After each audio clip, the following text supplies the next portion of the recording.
Comment augmenter ses revenus, c'est-à-dire arriver à 50 000 euros par mois sans devenir fou en freelance. Donc, moi, c'est Cyril. Ça fait 4 ans que je tiens un business de prestation de services, c'est-à-dire que je suis en freelance. Et, euh, et donc, je vais vous expliquer ma vision et comment je. Donc, actuellement, je suis arrivé à peu près à 12 000 euros de chiffre d'affaires mensuel. Et mon objectif, c'est d'arriver à 50. Et donc, j'ai décidé de documenter ça et de partager ma réflexion autour de ça. Et donc, comment augmenter ses revenus sans devenir fou. Parce que, en soi, je sais comment arriver à faire 50 000 euros de chiffre d'affaires pendant un mois ou 2 mois. Mais l'objectif, c'est d'arriver à gérer la pression de tous les nouveaux clients qui arrivent sans devenir fou. Et donc, dans cette vidéo, on va voir comment augmenter ses revenus sans devenir fou. Donc déjà, on pourrait se demander, mais pourquoi 50 000 euros? Euh, pour moi, 50 000 euros, si vous êtes en France, c'est le minimum que vous devez faire, c'est le minimum acceptable, on va dire, pour accepter d'être freelance. En dessous de 50 000 euros, je pense il faut mieux, hein. Enfin, ça dépend après de ce qu'on veut dans la vie, mais un bon CDI dans une bonne boîte, ça te sécurise plus, on va dire. Et pour moi, le cap des 50 000 euros, c'est avec cette somme par mois qu'on va pouvoir vraiment commencer en France à, euh, à se sécuriser, à pouvoir épargner pour sa retraite, à mettre de l'argent de côté, à avoir un train de vie confortable. Donc voilà.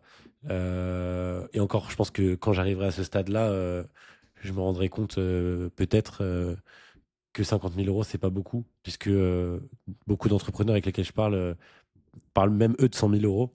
Mais bon, pour l'instant, mon cap, c'est 50 000 euros.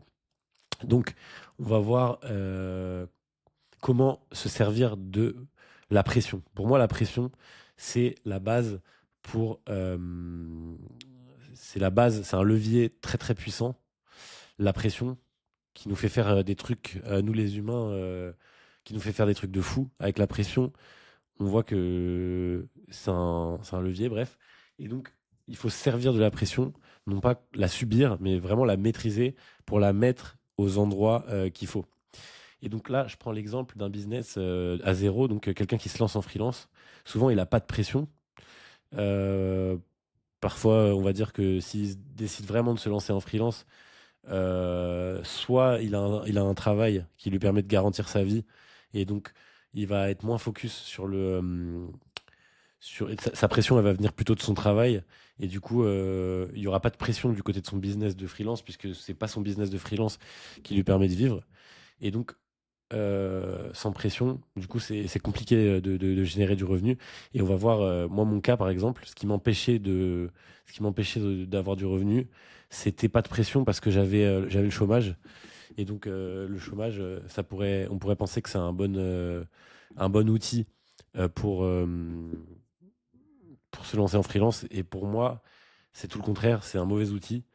Parce qu'il y a trop le syndrome du je vais le faire demain parce qu'on n'a pas de pression. Et vu qu'on a la flemme, bah on se lance jamais, quoi. Ou alors on fait semblant de travailler. Et la pression, euh, elle est super importante. Euh, donc de toute façon, ça, passer de 0 à 10K, c'est pas ce que j'ai détaillé dans cette vidéo. Là, j'ai plutôt détaillé ce que la plupart des freelances qui plafonnent à 10 000 euros par mois ont, c'est-à-dire la mauvaise pression. La mauvaise pression, c'est quand on a réussi à lancer un business de freelance et qu'en fait, on a la pression de nos clients.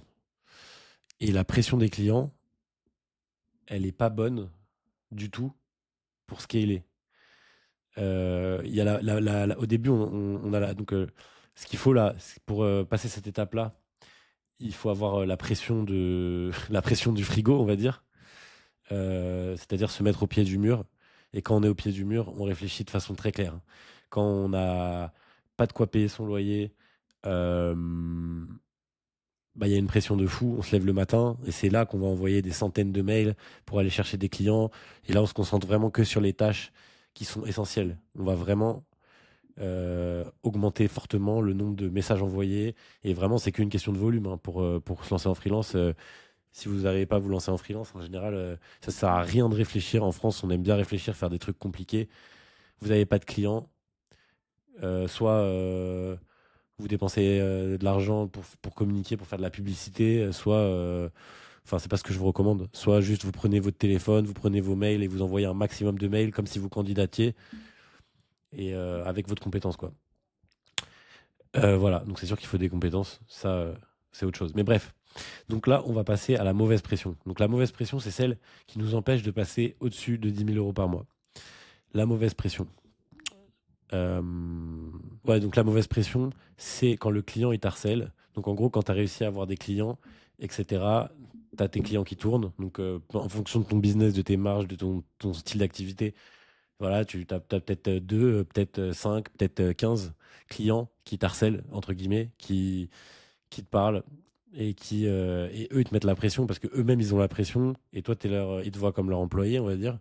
Et donc, ils t'harcèlent, ils te mettent la pression, etc. Et ça, c'est super mauvais parce que du coup, tu travailles dans leur business, donc c'est normal, tu délivres la valeur que tu es censé délivrer, mais ça t'empêche de scaler. Tu es tout le temps focus sur leurs problématiques à eux et pas sur les tiennes. Donc voilà, ça c'est la mauvaise pression. Et comment on règle ça? Comment on règle ça? Et ben alors là, c'est la phase dans laquelle je suis. Donc qu'est-ce que j'ai mis en place pour régler ça? La première chose, c'est de faire baisser son coût de production par client. Alors attends.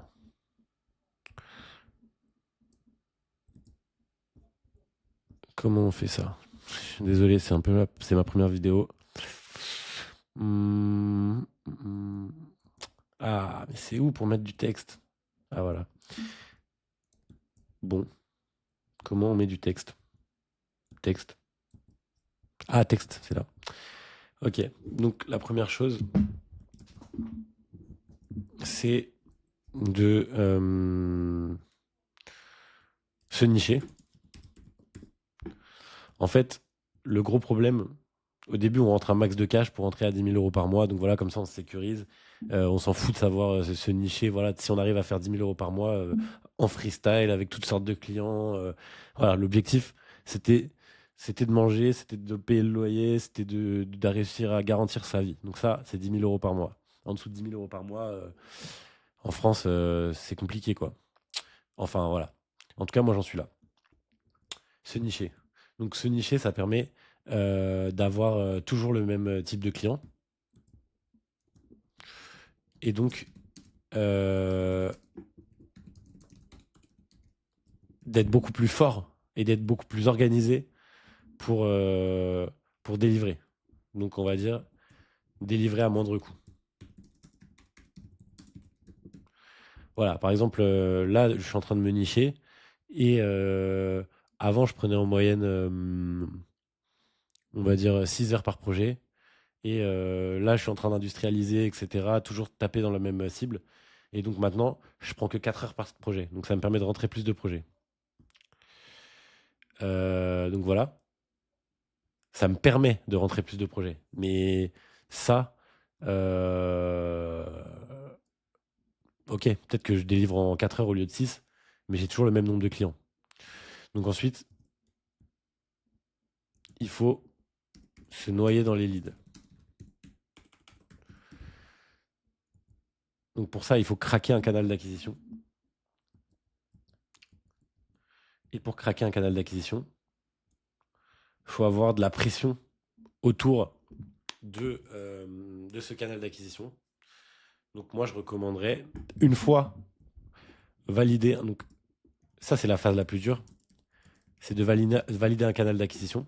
Donc ça, il faut le faire soi-même. Donc là, c'est le moment où il va falloir se faire... Enfin voilà, tout le temps qu'on a réussi à dégager, il faut l'investir dans le test de canaux d'acquisition. Donc une fois qu'on a validé un canal d'acquisition, c'est mettre de la pression autour de ce canal d'acquisition.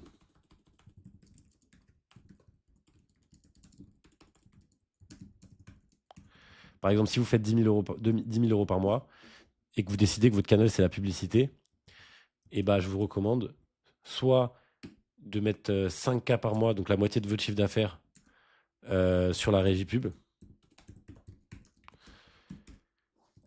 Et donc, en gros, ça va vous mettre une pression parce que vous allez voir votre trésorerie qui brûle.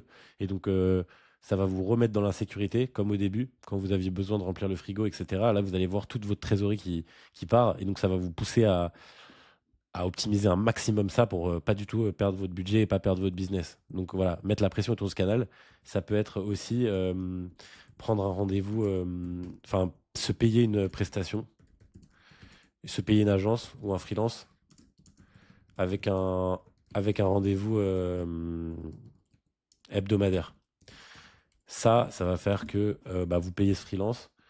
Donc, en fait, ça va devenir comme un client prioritaire, puisqu'en fait, vu que vous le payez, vous voulez rentabiliser le truc au max parce que ça vous coûte super cher.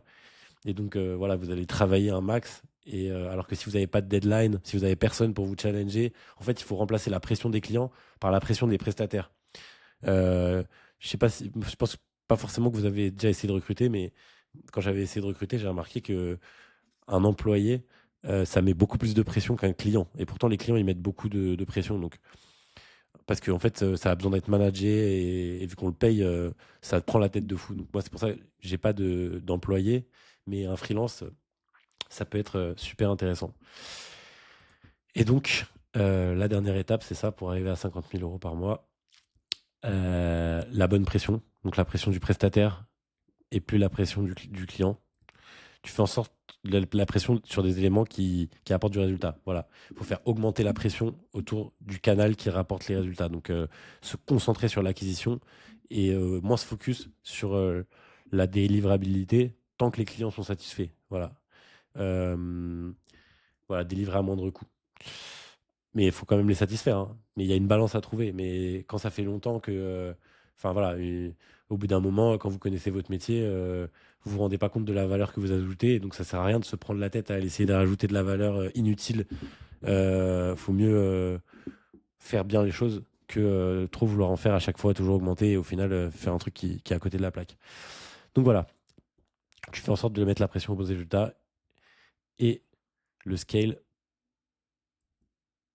rendez-vous à grande échelle. Donc voilà. Ça, c'est mon plan que je me fais en ce 2 août 2025 pour passer de... bon, j'ai dit 12K, on va être plus réaliste, on va dire 8K. On va dire que je suis à 8K de chiffre d'affaires, parce que ça aussi et tout. Je crois que j'avais calculé la dernière fois, la moyenne c'était 8K, même si ça fait longtemps que je suis plus autour des 10K, mais sur l'année ça fait 8K. Et donc l'objectif c'est de passer à 50K. Voilà mon plan. Voilà. Comme ça, c'est dit. Si ça peut aider quelqu'un, voilà où j'en suis dans mon business. Et j'espère que ça pourra éventuellement servir à quelqu'un. Et je vous tiens au courant sur cette chaîne, éventuellement, si, si j'arrive à passer la barre des 50K par mois. Et, euh, et voilà quoi. Pour vous montrer, pour vous dire si ça marche. Bonne journée à tous.